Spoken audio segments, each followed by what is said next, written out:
Hello বন্ধুরা, তোমরা সবাই কেমন আছো? আশা করি সবাই ভালো আছো। আজকে আমি চিকেন সবজি রান্না করব। দেখে নেও কিভাবে রান্না করি। এই সবজিগুলি এলাচ, দারচিনি, তেজপাতা কড়াইয়ে তেল দিয়ে দিব। তেলে এখন আমি দিয়ে দিচ্ছি এলাচ, দারচিনি, পেঁয়াজ কুচি দিয়ে ভালো করে নাড়াচাড়া দিয়ে নিব। কাঁচামরিচ দিয়ে দিচ্ছি, রসুন বাটা, আদা বাটা দিয়ে ভালো করে ভেজে নিব। চিকেনগুলো আগে থেকে সিদ্ধ করে রেখেছিলাম, দিয়ে এখন ভালো করে ভেজে নেব। এখন সবজিগুলি দিয়ে ভালো করে নাড়াচাড়া দিয়ে নেব। লবণ দিয়ে দিচ্ছি পরিমাণ মতন,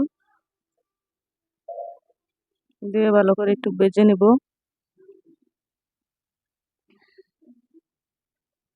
দশ মিনিটের মতন রেখে রেখে দিছিলাম। 10 মিনিট পরে চলে আসলাম।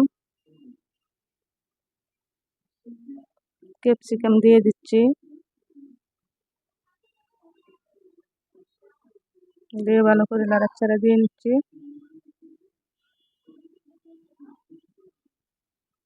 গোলমরিচের ফাঁকি দিয়ে দিচ্ছি,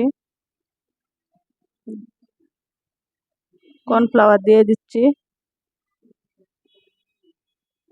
দিয়ে ভালো করে নাড়াচাড়া দিয়ে নিব। গুঁড়া দুধ দিয়ে দিচ্ছি,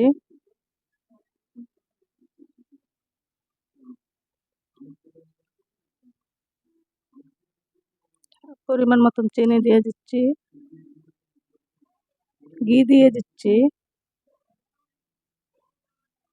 এই যে সবজিটা প্রায় হয়ে গেছে, কয়টা কাঁচামরিচের ফালি দিয়ে দিচ্ছি। এই যে সবজিটা হয়ে গেছে।